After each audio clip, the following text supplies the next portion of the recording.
বন্ধুরা চলে এসেছি নতুন একটি রেসিপি নিয়ে। দিয়ে দেবো 2 বাটি ময়দা, দিয়ে দেবো নুন, দিয়ে দেবো জোয়ান, দিয়ে দেবো 1 চামচ সাদা তেল। সবগুলো একসাথে মিশিয়ে নেব। এটা মিশিয়ে নিয়েছি ভালো করে। এবারে দেখো হাতের মুঠো চলে এসছে পুরো, এটা পুরো ঠিকঠাক ময়াম দেওয়া হয়ে গেছে। এটাকে আমি মেখে নেব। একটু জল দিয়ে দেব।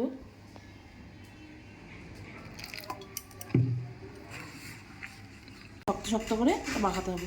এবার আমি এটা একটু ঢেকে রাখবো। 3টে আলু সেদ্ধ করে নিয়েছি। আলুগুলোকে আমি এটা দিয়ে একটু গ্রেট করে নেব। হাত দিয়ে আলু ম্যাশ করতে গেলে অনেক সময় দানা দানা থেকে যায়, এটা দিয়ে করলে সেটা থাকবে না। সবগুলো আলু গ্রেট করে নিয়েছি। দিয়ে দেবো এর মধ্যে নুন, দিয়ে দেবো অল্প একটু হলুদের গুঁড়ো, দিয়ে দেবো 1 চা চামচ কর্নফ্লাওয়ার। এটা তোমরা না ঘরে না থাকলে নাও দিতে পারো। আর দিয়ে দেবো জিরের গুঁড়ো,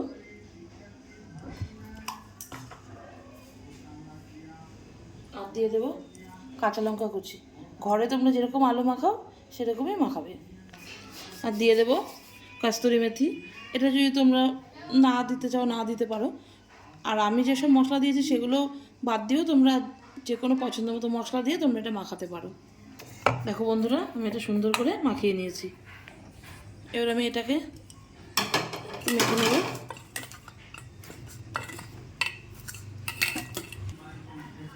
এবার আমি এটাকে বেলে নেব। একটু ময়দা দিয়ে নিচ্ছি।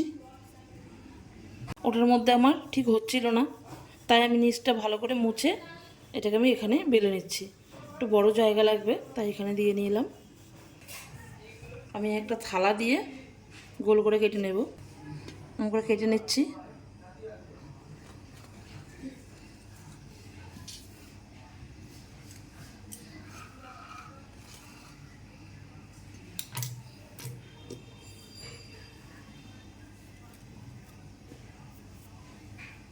দেখো সুন্দর গোল হয়ে গেছে। এই মাছ বরাবর আমি বাটিটা বসিয়ে নেব। এবার আমি আলুগুলো দিয়ে দেব।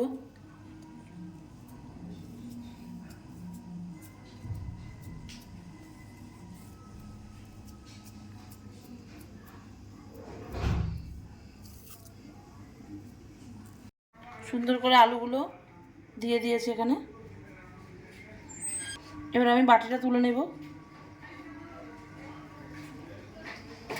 এবার এটা পুরো মাছ বরাবর কেটে নেব আমি।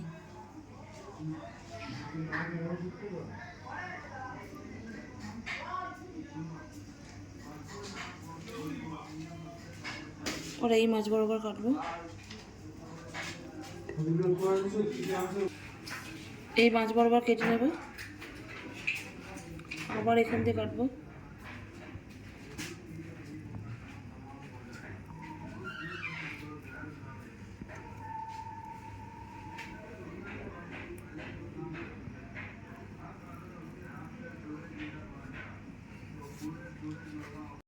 সব কটা কেটে নিয়েছি সমান করে। এবার আমি একটু এই মাথাটা একটু বাড়িয়ে নেব। এবার আমি এটা আস্তে আস্তে গোল করে নেব।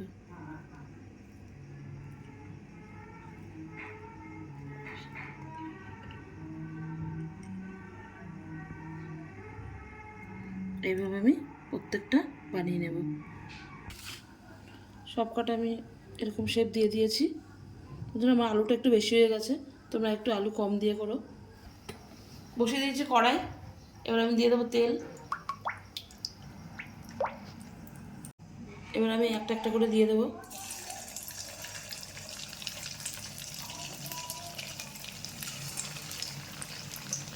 উল্টিয়ে নেব।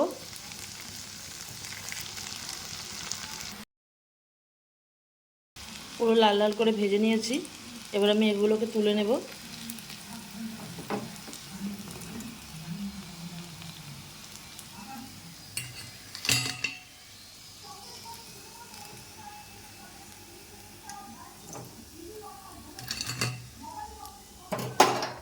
সবগুলো ভেজে নিয়েছি, দেখো সব কটা ভাজা হয়ে গেছে। দেখুন বন্ধুরা, রেডি হয়ে গেছে আমার সন্ধেবেলা স্ন্যাক্স। সস দিয়েও খেতে পারেন, এটা আবার চায়ের সাথেও খেতে পারেন।